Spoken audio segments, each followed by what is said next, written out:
سنو اے دوستو، اللہ تبارک و تعالی آپ کو ہر وہ خوشیاں عطا کرے جو آپ کے حق میں بہتر ہو اور تا قیامت سلامت رہنے والی ہوں۔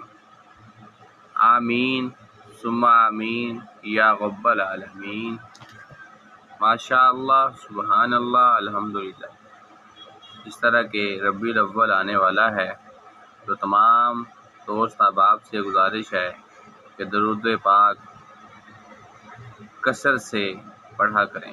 صلی اللہ علیہ وآلہ وسلم، صلی اللہ علیہ وآلہ وسلم، صلی اللہ علیہ وآلہ وسلم۔ سبحان اللہ، ماشاء اللہ، الحمدللہ۔ اللہ تبارک و تعالی ہمیں اس درود پاک کے صدقے مکہ مدینہ دکھائے۔ سب بول دو کمنٹ میں آمین۔